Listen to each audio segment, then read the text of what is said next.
আগে ভিডিও দেখি তারপর কমেন্ট পড়ি। এখন আমার অল্প বয়স, শরীর থাকে গরম, কেমনে আমি ঢাইকা রাখুম নিজের লাশ সরম।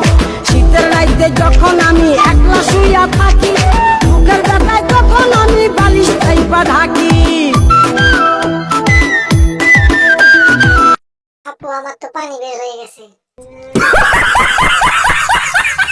হ্যাঁ করে কি দেখো, দেখতে মজা লাগে না? আরেকজনে লিখছে আরেকজনে লিখছে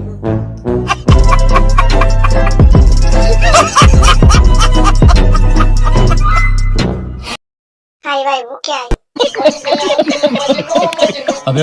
লবণ দেখতে চিনির মতো, মাগি দেখতে পরীর মতো।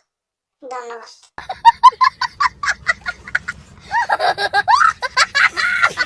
টিকে রাখার দরকার নাই, ঠান্ডা করতে আমাকে নিতে পারো।